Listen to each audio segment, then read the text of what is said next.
कार्यक्रमका साथमा Everest bank, consistent, strong and dependable. NCC Bank, your business bank. Century bank limited, Janata bank Nepal limited, सुदृढ, विश्वसनीय र गतिशील। साङ्ग्रिला डेभलपमेन्ट बैंक, स्थानीय विकासको आधार। नमस्कार, कार्यक्रममा यहाँहरूलाई स्वागत छ। लगानी बोर्ड नेपाल र भारतीय कम्पनी जीएमआर बीच 900 मेगावाटको माथिल्लो कर्णालीको परियोजना विकास सम्झौता पिडिए भएको छ। उता चिनिया राष्ट्रपति सी जिङपिङको भारत भ्रमणको अवसरमा दुई देशबीच 12 बुँदे सहमति भएको छ, जसअनुसार भारतको पूर्वाधार विकासको लागि चीनले 20 अर्ब अमेरिकी डलर लगानी गर्ने भएको छ। आजको कार्यक्रममा हामी परियोजना विकास सम्झौता पछि बन्ने भयो माथिल्लो कर्णाली जलविद्युत आयोजना, शेयर बजारमा नडराई लगानी गर्न नियामक निकायको सुझाव, गरिबी निवारणका लागि मेडपाको प्रभावकारी कार्यान्वयन आवश्यक, मर्जपछि प्रभु ब्याङ्कको एकीकृत कारोबार लगायत साताका अन्य आर्थिक गतिविधिहरू लिएर प्रस्तुत भएका छौँ। आउनुहोस् आजको कार्यक्रमतर्फ लागौँ। बहुप्रतिष्ठित माथिल्लो कर्णाली जलविद्युत आयोजना बन्ने भएको छ। 900 मेगावाट क्षमताको यस परियोजनाको आयोजना विकास सम्झौता पिडिएमा लगानी बोर्ड नेपाल र भारतीय प्रवर्तक कम्पनी जीएमआर बीच हस्ताक्षर भएको छ। प्रधानमन्त्री सुशील कोइराला, उपप्रधान तथा गृहमन्त्री वामदेव गौतम, भारतीय गृहमन्त्री राजनाथ सिंह लगायतको उपस्थितिमा लगानी बोर्डका तर्फबाट प्रमुख कार्यकारी अधिकृत राजेश पन्त र जीएमआर हाइड्रो इनर्जी बिजनेस युनिटका अध्यक्ष आरबी शेषनले उक्त पिडिएमा हस्ताक्षर गरेका हुन्। सम्झौतापछि उपप्रधान तथा गृहमन्त्री वामदेव गौतमले यो सम्झौताले नेपालको ऊर्जा विकाससँगै आर्थिक सामाजिक विकासमा पनि टेवा पुग्ने बताउनुभयो। सम्झौता आज सम्पन्न भएको छ र यो सम्झौता तुरुन्तै कार्यान्वयन हुनेछ। यसले नेपालको ऊर्जा विकासमा मात्र होइन, नेपालको आर्थिक सामाजिक परिवर्तनमा एउटा महत्त्वपूर्ण कामको सुरुवात गर्नेछ। हामीले आज अगाडि यति ठुलो निजी क्षेत्रको लगानीमा कुनै परियोजना लागू गर्न सकेका थिएनौँ। मलाई लाग्छ यसले अब आगामी दिनमा नेपालको प्राकृतिक स्रोत साधनलाई नेपाली जनताको हितमा, नेपाल राष्ट्रको हितमा प्रयोग गर्नको निम्ति एउटा ढोका खोल्ने काम गरेको छ। भारतीय गृहमन्त्री राजनाथ सिंहले भारतीय कम्पनी जीएमआरलाई समय सीमाभित्र काम सम्पन्न गर्न आग्रह गर्नुभयो। मैं समझता हूँ नेपाल की हिस्ट्री में भी किसी भी फॉरेनर कंपनी का इतना बड़ा इन्वेस्टमेंट, सिंगल इन्वेस्टमेंट नेपाल की हिस्ट्री में नहीं हुआ है। आज तक का सबसे बड़ा किसी विदेशी कंपनी का यह इन्वेस्टमेंट नेपाल में हो रहा है। इसीलिए मैंने कहा कि एक हिस्टोरिकल मोमेंट है यह नेपाल के लिए और भारत के लिए भी। सचमुच इस इन्वेस्टमेंट से बेहद खुशी है और इसका लाभ जहां नेपाल को मिलेगा, स्वाभाविक रूप से यदि नेपाल लाभान्वित होता है तो भारत को भी इसका लाभ मिलेगा ही मिलेगा। जीएमआर यह भारतीय कंपनी है और मैं एक्सपेक्ट करूंगा जीएमआर से भी जो निर्धारित समय सीमा है, जो टाइम स्पैन है, उसी के अंतर्गत ही यह काम पूरा होना चाहिए, ताकि न तो जीएमआर की क्रेडिबिलिटी पर किसी भी सूरत में कोई साइन ऑफ इंटरोगेशन लग सके और न तो भारत की क्रेडिबिलिटी पर कोई साइन ऑफ इंटरोगेशन लगाने का साहस कर सके। माथिल्लो कर्णालीको पिडिए सम्झौतासँगै यसले अरू जलविद्युत आयोजनाहरूको विकासका लागि पनि बाटो खुलेको जानकारी लगानी बोर्डका प्रमुख कार्यकारी अधिकृत राजेश पन्तले दिनुभयो। धेरै नै कुरा भइसकेको छ कि हाइड्रो पावर डेभलप गर्ने भनेर हामी धेरै गरिसक्यौँ, तर केही एक्सनमा भएको छैन। अब होपफुली भनौँ न, अब यो प्रोजेक्ट, अन्य प्रोजेक्टहरू, अब पिडिए त खालि यो प्रोजेक्टलाई मात्र होइन, अल्टिमेटली ढाँचा त एउटै हुन्छ। अब यसले चाहिँ यो ब्याङ्केबल छ भन्ने होपफुली एउटा राम्रो बाहिर गयो भने नेपाल बाहिर, नेपालभित्र, त्यसले गर्दाखेरि इन्भेस्टर्स अट्र्याक्ट भयो भने चाहिँ भोलिका दिनमा कुनै प्रोजेक्ट चाहिँ कम्प्लिट होला भन्ने चाहिँ हाम्रो आशा हो। भारतीय कम्पनी जीएमआरले निर्माण गर्न लागेको यस माथिल्लो कर्णाली जलविद्युत आयोजनामा कम्पनीको 25% सो लगानी रहनेछ भने बाँकी 75% अन्य व्यवस्थाबाट स्रोत जुटाइने बताइएको छ।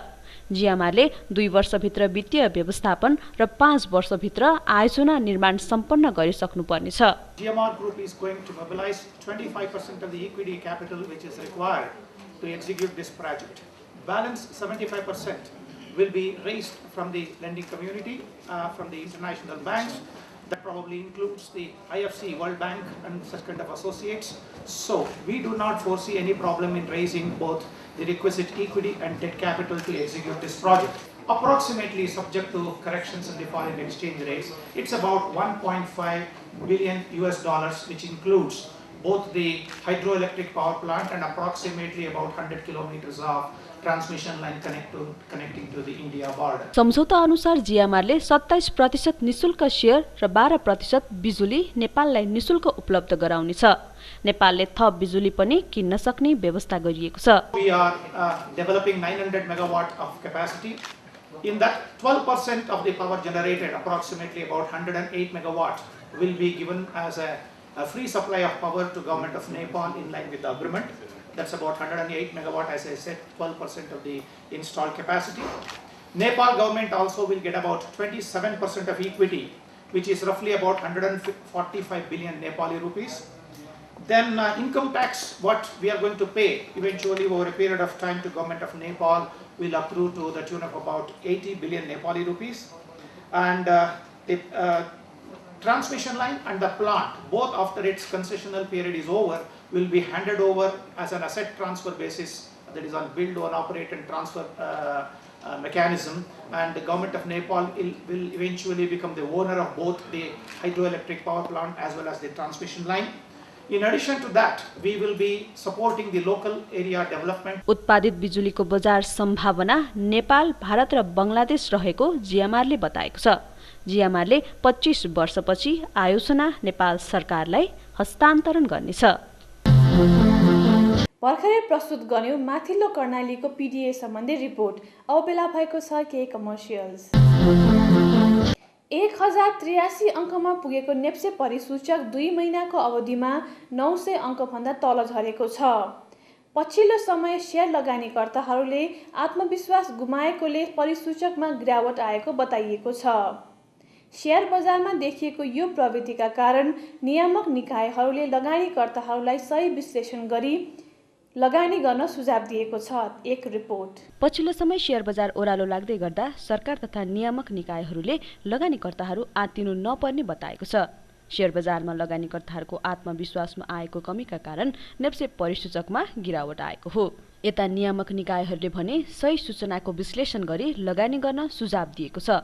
विगतको प्रवृत्तिलाई हेर्ने हो भने आर्थिक वर्षको पहिलो त्रैमासिकमा शेयर कारोबारमा वृद्धि भई परिसूचक उकालो लाग्ने देखिन्छ। यस समयमा नेप्सेमा सूचीकृत कम्पनीहरूको लाभांश घोषणाले पनि बजारमा सकारात्मक प्रभाव पर्दछ।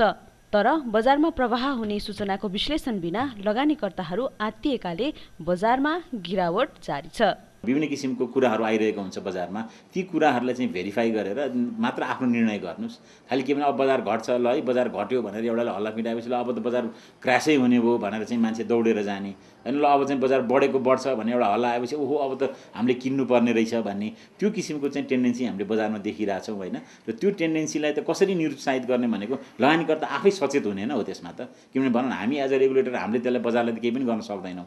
बजार भनेको बजारै हो।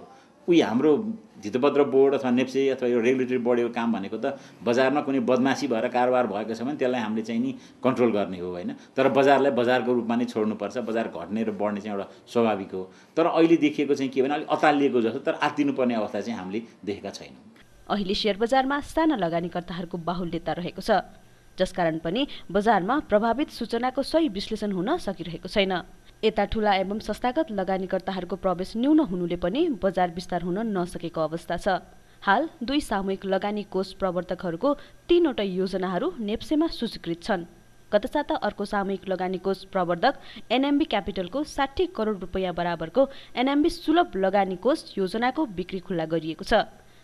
बजारमा संस्थागत लगानीकर्ताहरूको प्रवेशमा देखिएको सुस्तताका कारण भने प्रक्रियागत जटिलतालाई मानिएको छ। Licensing timing plus approval process चाहिँ लामो हो।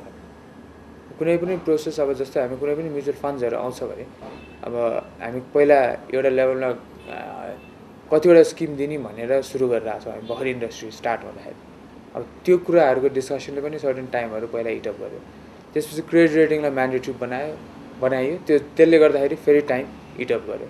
सो संस्थागत लगानीकर्ता म्युचुअल फन्ड स्पेसली यो केसमा हेऱ्यौँ भने चाहिँ सायद हाम्रो प्रक्रियाहरू नै जुन खालको लाइसेन्सिङदेखि लिएर स्किमको अप्रुभल लिने प्रक्रिया नै अलिकति हाम्रो पेपर बेस्ड ट्रान्ज्याक्सन र बढी झन्झटिलो। शेयर बजारमा अहिले नक्कली र फर्जी शेयर प्रमाणपत्रहरू पाउन थालेको धितोपत्र व्यवसायीहरूले बताएका छन्। यस्तो किसिमको फर्जी शेयर प्रमाणपत्रहरूको प्रयोग न्यूनीकरणका लागि धितोपत्र व्यवसायीहरू आफै चनाखो हुनुपर्ने धारणा धितोपत्र बोर्डको रहेको छ। साथै केन्द्रीय निक्षेप प्रणालीको कार्यान्वयनपछि स्वतः भौतिक प्रमाणपत्रहरू विद्युतीकरण हुने भएकोले यसको समाधान हुने बताइएको छ। हरेक ब्रोकरले केवाइसी फर्म भर्नुपर्छ, किन आफ्नो लगानीकर्तालाई चाहिँ चिनेर मात्र कारोबार गर्नुपर्छ भन्ने छ र अहिलेको हाम्रो सिस्टमले लायबल पनि ब्रोकरहरूलाई नै बनाएको छ। त्यसले गर्दा ब्रोकरहरूकोमा हामीले बारम्बार उहाँसँग इन्टरेक्सन गर्दाखेरि कुनै पनि ट्रेनिङ प्रोग्राममा चाहिँ नि यो केवाइसी र यो सर्टिफिकेटहरूको बारेमा, हामी त अझै पनि पेपर बेस्ड सिस्टममा छौँ, त्यसले गर्दा यो आउने सम्भावना धेरै भएको हुनाले त्यो जोखिम तपाईँहरूले मोल लिइरहनु भएको छ। त्यसैले त्यो जोखिमलाई न्यूनीकरण गर्नको लागि तपाईँहरू चाहिँ आफै चनाखो हुनुपर्छ। काहीँ चाहिँ यस्तो शङ्का लाग्यो भने कम्पनीमा पठाउने अथवा रेगुलेटरलाई जानकारी दिने, स्टक एक्सचेन्ज जानकारी दिने भनेर त्यो किसिमको। त्यसैले अब भएको नै छैन भनेर हामी पनि भन्न सक्दैनौँ, तर एकदम मिनिमाइज गर्नको लागि चाहिँ उहाँहरूले आफ्नो रिस्क सिस्टमहरू राख्नु भएको छ। नेपाल स्टक एक्सचेन्जले असोज 20 गतेसम्म वाणिज्य ब्याङ्कहरूले सम्पूर्ण शेयरहरूलाई अभौतिकरण गराउन निर्देशन जारी गरेको छ।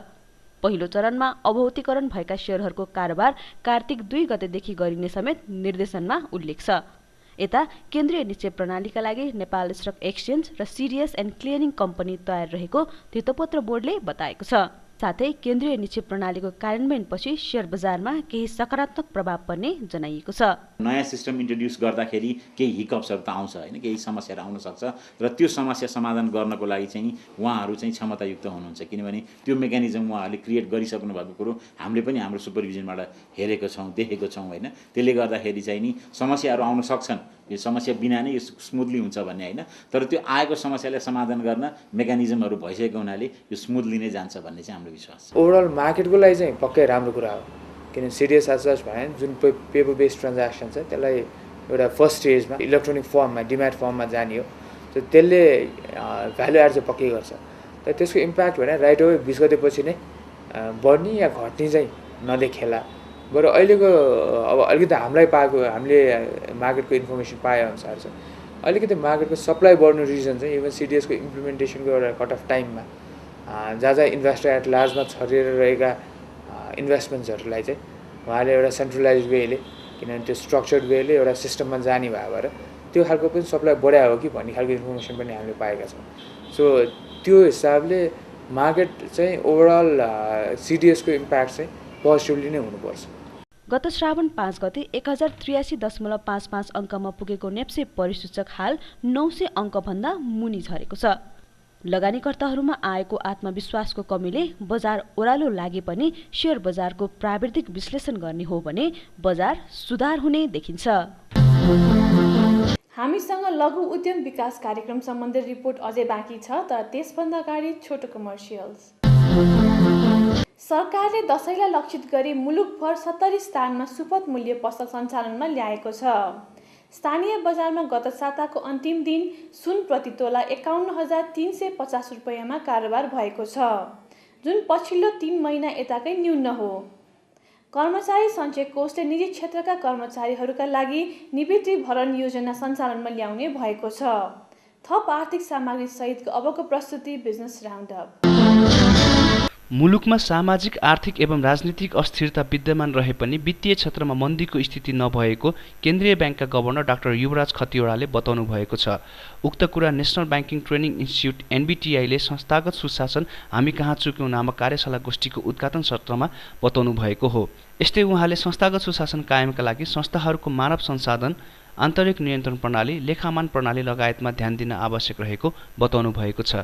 यद्यपि वित्तीय क्षेत्रमा संस्थागत सुशासन कायम गर्न केन्द्रीय ब्याङ्क चनाखो रहेको गभर्नर खतिवडाको धारणा रहेको छ। कार्यक्रममा विभिन्न ब्याङ्क तथा वित्तीय संस्थाहरूको सञ्चालक र उच्च व्यवस्थापकीय कर्मचारीहरूको सहभागिता रहेको थियो। डोल्मा इम्प्याक्ट फन्डले नेपालमा जलविद्युत, कृषि, स्वास्थ्य एवं शिक्षा क्षेत्रमा लगानी गर्ने जनाएको छ। फन्डले यी क्षेत्रहरूमा इक्विटी लगानी गरी रोजगारीको सृजना गर्ने बताएको छ। फन्डसँग हाल 2 करोड अमेरिकी डलरको पुँजी रहेको छ भने सो पुँजीलाई 4 करोड अमेरिकी डलरसम्म बढाउन सकिने जनाएको छ। फन्डमा नेदरल्यान्ड, फिनल्यान्ड र अस्ट्रिया लगायतका मुलुकहरूको लगानी रहेको छ। We are an equity investor. We're not a bank. We don't lend money with collateral. We take the risk. We share the risk with entrepreneurs. If that company loses money, we lose money. If that company gains in value, only if we can exit our investment do we ever make a profit. And I think that is what's lacking. Banks have grown a lot in Nepal, but risk-sharing investors is what has been missing. So we intend to come in, take the risk, but bring along with that management skills from abroad, new technologies from abroad, better corporate governance and accounting systems, and have more transparency therefore. So I would hope that the influence that we would have on businesses, and we only take a minority stake. नेपालमा मध्यम स्तरका व्यवसायहरूमा लगानीको प्रशस्त सम्भावना रहेको फन्डले बताएको छ। क्षेत्रीय स्तरमा उद्योगको प्रवर्धन र रोजगारीको माग भएकाले यस्तो क्षेत्रमा फन्डको लगानी विस्तार हुने जनाएको छ। Is to invest in local Nepali companies, to build up their production capacity, to provide products and services. Dolma impact फन्डको प्रवेशले अन्तर्राष्ट्रिय लगानीकर्ताहरू नेपालमा लगानीका लागि आकर्षित हुने अपेक्षा गरिएको छ। Kist bank limited, Gaurishankar development bank, Zenith finance र प्रभु विकास ब्याङ्क मर्ज भई प्रभु ब्याङ्क लिमिटेडको नामबाट एकीकृत कारोबार सुरु गरेको छ। उक्त एकीकृत कारोबारको उद्घाटन केन्द्रीय ब्याङ्कका गभर्नर डाक्टर युवराज खतिवड़ाले गर्नुभयो। मर्जसँगै ब्याङ्कको निक्षेप सङ्कलन करिब 32 अर्ब रुपैयाँ रहेको छ भने कर्जा प्रवाह 23 अर्ब रुपैयाँ रहेको छ। हाल ब्याङ्कको खराब कर्जाको अनुपात करिब 14% रहेको छ। प्रभु ब्याङ्क लिमिटेड मा किस ब्याङ्क, प्रभु विकास bank, Gaurishankar development, zenith finance merger प्रक्रिया आजभन्दा करिब 11 महिना अगाडि सुरु भएको हो। 11 महिनाको बिचमा मर्जर समितिले धेरै पटक धेरै संस्थाहरूसँग छलफल गरिकन विशेष गरेर किस ब्याङ्क बचाउसम्म संरक्षण समितिको संयोजकहरूसँग बारम्बार मिटिङ गरेर मात्र यो प्रभु ब्याङ्कको नामाकरण भएको हो। पहिलेदेखि नै रिकभरीमा हामीले फोकस लिएर काम गरिरहेका हौँ। त्यो आधारमा अहिलेसम्म पनि एउटा राम्रै हिसाबमा रिकभरी भइसकेको अवस्था छ र त्यो फ्युचरमा पनि त्यो कन्टिन्यू हुने आश चाहिँ गर्न सकिन्छ। र यो मर्जरले पनि जस्तो अब हाम्रो एनपिएको पर्सेन्ट पहिले किस्ट ब्याङ्क मात्रै हुँदाखेरि तपाईको झन्डै 24% को हाराहारीमा थियो भने मर्जरकै कारणले मात्रै पनि त्यो एनपिए घटेर 14% मा तुरुन्तै आइसकेको छ। र अब यसलाई फर्दर हामी रिकभरीको माध्यमबाट अझै घटाएर चाहिँ ब्याङ्कलाई अझ सबल बनाउन सकिन्छ। प्रभु ब्याङ्कको मर्जपछि शाखा संख्या 112 पुगेको छ भने ब्याङ्कको एटीएम संख्या 108 रहेको छ। निजी क्षेत्रका ब्याङ्क मध्ये सबैभन्दा ठूलो शाखा सञ्जाल रहेको प्रभु ब्याङ्कले मानव संसाधन व्यवस्थापनलाई विशेष ध्यान दिएको छ। अबका दिनमा ब्याङ्कले विप्रेषण आप्रवाहलाई प्रभावकारी रूपमा लैजाने बताएको छ। मर्जरमा आएको प्रभु विकास ब्याङ्क उसको चाहिँ प्रभु मनी ट्रान्सफरको माध्यमबाट र अरू आफ्नै हिसाबमा पनि रेमिटेन्समा उसको राम्रो पकड रहेको अवस्था हो। यो हामी सबैले जानेकै कुरा हो। अब त्यो चीज चाहिँ प्रभु ब्याङ्क लिमिटेडमा सरेर आएको छ। त्यसैले अब अहिले हेर्दाखेरि शाखा सञ्जाल र एटीएमको हिसाबले पनि रेमिटेन्समा त हामी एकदमै अझ बढी चाहिँ स्ट्रङ भएका छौँ भन्ने मेरो आकलन छ। त्यसैले यो मर्जरपछि त्यो बिजनेसमा त्यो व्यापारमा पनि अब ग्रोथ भएर जानेछ भन्ने मेरो आकलन छ। मर्जपछि प्रभु ब्याङ्क लिमिटेडको चुक्ता पुँजी 3 अर्ब 20 करोड रुपैयाँ रहेको छ। गोदावरी भिलेज रिसोर्टले दशैंलाई लक्षित गरी चङ्गा उडाउने, पिङ खेल्ने तथा खाने बस्ने व्यवस्था सहितको प्याकेज ल्याउने भएको छ। सांस्कृतिक रूपमा दशैंको प्रवर्धन गर्न रिसोर्टले उक्त प्याकेज सञ्चालन गर्ने जनाएको छ। यस प्याकेजको मूल्य प्रति व्यक्ति 4000 रुपैयाँ तोकिएको रिसोर्टले बताएको छ। दशैंमा घरमा बस्दाखेरि जतिको रमाइलो गरिन्छ त्यस्तै किसिमको चाहिँ एउटा रिसोर्टमा आएर त्यो एटमोस्फियर चाहिँ हामीले दिएका छौँ। जस्तै चङ्गाहरू उडाउने, त्यसमा हामीले प्रतियोगिता गर्ने, अनि पिङहरू खेल्ने, जुन चाहिँ हाम्रो लिङ्गे पिङ भन्छन् एउटा उसबाट त्योहरू चाहिँ हामीले राखेका छौँ।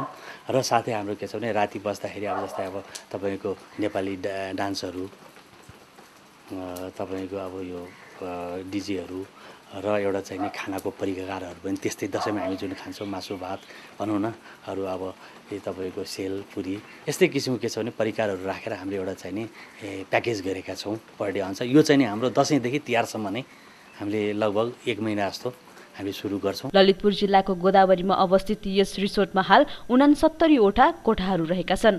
रमणीय ग्रामीण वातावरण, विभिन्न स्थानीय नेपाली खानाहरूको परिकार, स्विमिङ पुल तथा साउना लगायतका सेवा यस रिसोर्टले दिँदै आएको छ। साथै रिसोर्टमा गोष्ठी तथा सम्मेलन सञ्चालनका लागि 6 विभिन्न कन्फरेन्स हलहरूको समेत व्यवस्था रहेको छ। अर्ग्यानिक जुन चाहिँ नि हामीले भेजिटेबलहरू यिनीहरू चाहिँ नि उनीहरूलाई हामीले गर्न सक्छौँ अर्ग्यानिक खानाहरू। र त्यसो चाहिँ नि के छ भने रिसोर्टमा आउने बेलामा चाहिँ नि तपाईँको जुन एउटा नेपाली गाउँघरमा जुन बस्दाखेरि जति आनन्द र एउटा चाहिँ नि शान्त वातावरण हुन्छ त्यो चाहिँ नि यस रिसोर्टमा चाहिँ नि हामीले चाहिँ नि कस्टमरहरूलाई चाहिँ नि उ गर्न सक्छौँ।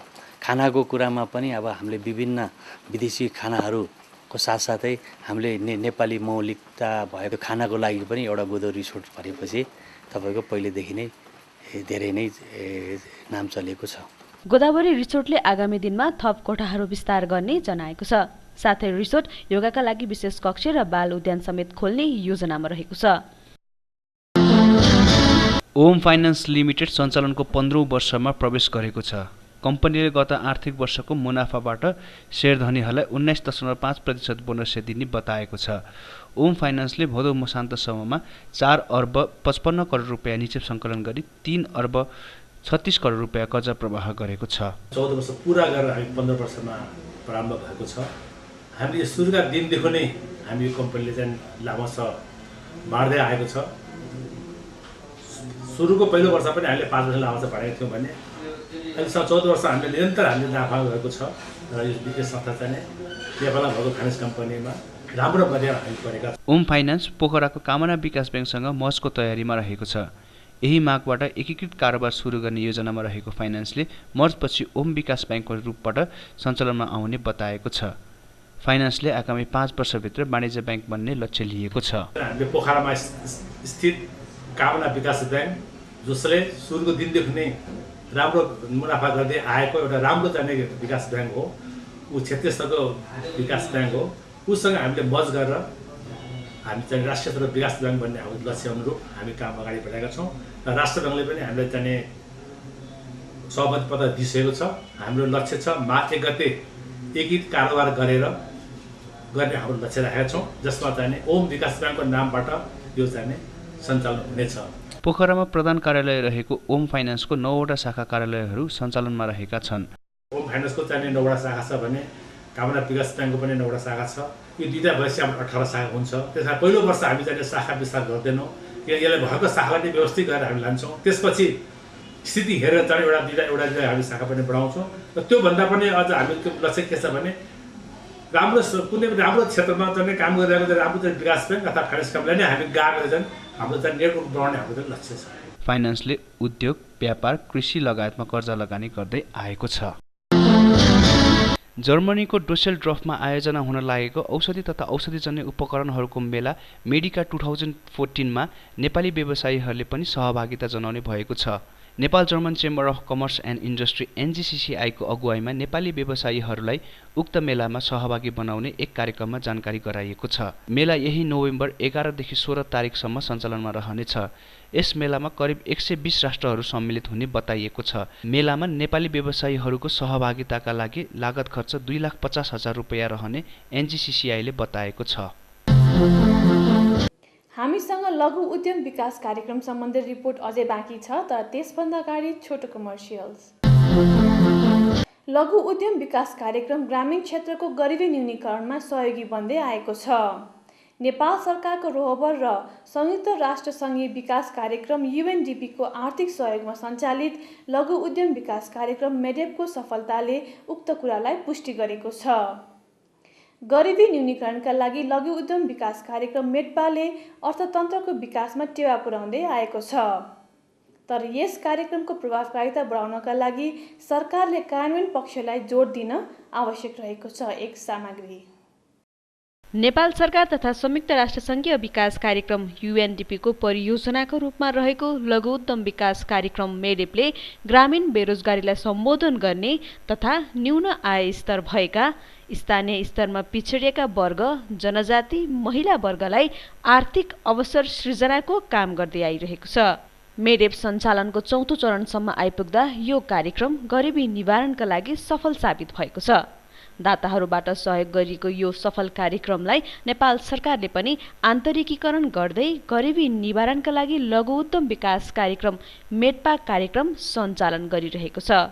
70-71 भनौँ न, त्योदेखि चाहिँ मेडेपको पनि चौथो चरण सुरु भएको र यता सरकारले आन्तरिकीकरण गरेको पनि 4 वर्ष पुगेको र यसलाई चाहिँ अहिले अब हामीले आन्तरिकीकरणको क्रममा 50 जिल्ला चाहिँ हामी पुर्याइसकेका थियौँ र अब अहिले यो चौथो चरणमा चाहिँ स्पेसल्ली मेडेपले मेडपालाई जुन अब गरिबी निवारणका लागि लघु उद्यम विकास कार्यक्रम भनेर आन्तरिकीकरण गऱ्यौँ हामीले र यो आन्तरिकीकरण गरेको कार्यक्रमलाई सफलताका साथ कसरी सञ्चालन गर्न सकिन्छ भन्ने नै मेडेपको चाहिँ मुख्य कन्सन्ट्रेसन हो। अहिले भनेपछि फोकसै यो मेडपालाई सफलताका साथ अब 5 वर्षमा 75वटा जिल्लामा इन्टरनलाइज गर्ने काममै मेडेप केन्द्रित छ। यो मेडेपको चौथो चरण भनेको चाहिँ नेपाल सरकारको जुन मेडपा गरिब निवारणको लागि लघु उद्यम विकास कार्यक्रम हो त्यसलाई सपोर्ट गर्ने, त्यसलाई स्ट्रेन्थनिङ गरेर 5 वर्षपछि त्यो मेडेप प्रोग्राम चाहिँ फेज आउट हुने र चाहिँ नेपाल सरकारको सम्पूर्ण यो 75 जिल्लामा मेडपा कार्यक्रम लागू गर्ने। मेडपा कार्यक्रमलाई 5 वर्षभित्र 75 जिल्लामा पुर्याउने र यो अवधिमा थप 73,000लाई लघु उद्यमी बनाउने सरकारी लक्ष्य रहेको छ। तर सरकारका नीति नियम र प्रक्रियागत ढिलाइका कारण कार्यक्रम कार्यान्वयनमा समस्या देखिएको छ। गरिबी निवारण गर्न र रोजगारी सृजना गर्न असाध्यै यो राम्रो कार्यक्रम भएकोले सरकारले पनि यसलाई आन्तरिकीकरण गर्न खोजेको हो र आन्तरिकीकरण गर्ने क्रममा अब जुन भनौँ न स्वतन्त्र रूपमा मेडेपले आफ्नै हिसाबले कार्यक्रम गरेको थियो त्यसलाई नेपाल सरकारसँग पनि मिलाउँदाखेरि सरकारका नीति नियम ऐन कानुन त्यस्ता कुराहरूले पनि हामीलाई अलिकति असजिलो पार्छ र त्यो क्रममा यसलाई अब पहिलोचोटि भएकाले कार्यान्वयनमा लाँदाखेरि केही समस्याहरू आउनु चाहिँ स्वाभाविकै हो। तर हाम्रो 75 जिल्लामा कार्यालय संरचना अलरेडी छ, लिगल डकुमेन्टहरू हामीले बनाइसकेका छौँ, क्याबिनेटबाट स्वीकृत छन्, मन्त्रीज्यूबाट मन्त्रालय स्तरका स्वीकृत डकुमेन्टहरू छन् र त्यसलाई कार्यान्वयन गर्ने चाहिँ निर्देशिकाहरू छन्। भनेपछि अब पहिलो वर्ष भएकोले हामीलाई अलिकति चाहिँ अहिले यो ट्रान्जिसन फेजमा चाहिँ अलिकति कन्फ्युजन जस्तो होइन, अलिकति अजिलो जस्तो, समन्वयको अभाव जस्तो त्यस्तो देखिएको छ। मेडपा कार्यक्रमलाई प्रभावकारी रूपमा कार्यान्वयनमा ल्याउनका लागि नेपाल सरकारले मेडपा सम्बन्धी 5 वर्षीय रणनीति र यसको कार्यान्वयनका लागि मेडपा निर्देशिकालाई संशोधन गर्ने तयारी गरिरहेको छ। यसका साथै मेडेपको चौथो चरण कार्यान्वयनका सम्बन्धमा भएको समझदारीमा पनि संशोधन गरिने बताइएको छ। अहिलेको जुन मेडपा गाइडलाइन छ त्यो गाइडलाइनमा थोरै चाहिँ संशोधनको आवश्यकता छ र त्यो संशोधनको लागि पनि हामीले एउटा टिम चाहिँ गठन गरिसकेका छौँ र त्यति नै यही सन्दर्भमा फेरि यो मेडपा गाइडलाइन प्लस अब यदि जरुरी छ भने हाम्रो जुन रणनीति प्लान छ 5 वर्षको त्यसमा पनि संशोधन गर्ने र त्यसको सँगसँगै फेरि यी डकुमेन्टहरूसँगै हामी अब प्रोजेक्ट मेडेप पनि त छन् त छँदैछ, बिस्तारै 5 वर्षमा घट्ने भए पनि अहिले त जुन मोडलमा पहिला मेडेपले काम गरेको थियो त्यही अनुसार उसले डाइरेक्ट पेमेन्टको हिसाबले पनि काम गरिरहेछ। त्यसैले उसको जुन चौथो डकुमेन्ट छ यो 4th फेजको मेडेपको दस्तावेज जुन छ त्यसलाई पनि चाहिँ संशोधन गर्नुपर्छ भने गर्ने भन्ने चाहिँ हाम्रो एउटा अन्डरस्ट्यान्डिङ भएको छ र त्यो अनुसार एउटा समिति कार्यदल पनि गठन भइसकेको अवस्था छ र त्यो कार्यदलले छिटै नै, किनभने त्यो निर्देशिका कार्यान्वयन गर्दा कहाँ समस्या छन् भन्ने कुरो हाम्रो घरेलु समिति, घरेलु विभाग, कार्यालयहरू र इभन मन्त्रालयलाई पनि थाहा भइसकेको अवस्था छ र स्थानीय मन्त्रालयको, स्थानीय विकास मन्त्रालय समेतको चाहिँ सल्लाह र राय अनुसार र उहाँहरूले पनि जनाएको चाहिँ प्रतिबद्धता अनुसारै हामीले त्यसलाई संशोधन गर्ने चाहिँ क्रममा छ। यसैबीच मेडेप र मेडपा कार्यक्रमको प्रभावकारिताको अवलोकन गर्नका लागि मेडेपको प्रोजेक्ट बोर्डले नै नवलपरासी र प्युठानको भ्रमण गरेको छ। भ्रमणका क्रममा नवलपरासीमा मेडेपबाट सञ्चालन भइरहेको मह उद्योग र मेडपाको बाइबियाको डोरी बनाउने उद्योगको अवलोकन गरिएको छ।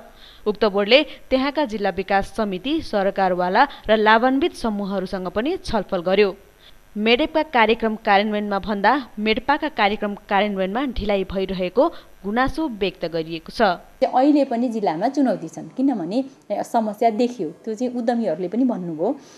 अब मेडेपले पहिला आफ्नै हिसाबले पैसा खर्च गर्दाखेरि खुइ आफ्नो मोडालिटी अनुसार गर्थ्यो। त्यहाँनिर गभर्मेन्टको रुल रेगुलेसन खास केही हुँदैन थियो, पेमेन्टका कुराहरू छिटो छरितो हुन्थे।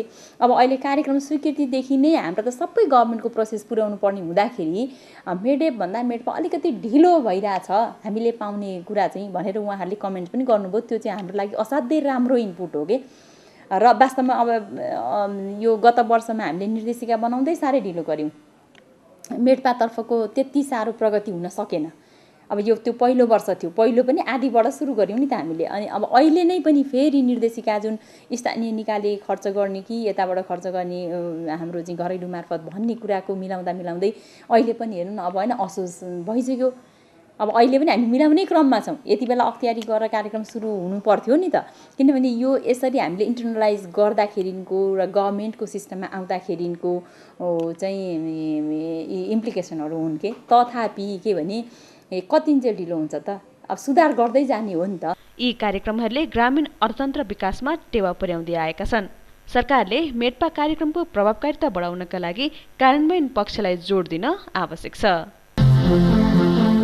यिनै प्रस्तुतिहरूका साथ आजको कार्यक्रमको निर्धारित समय सकिसकेको छ। हस्त म लगायत सम्पूर्ण युनिटलाई बिदा दिनुहोस्। नमस्कार।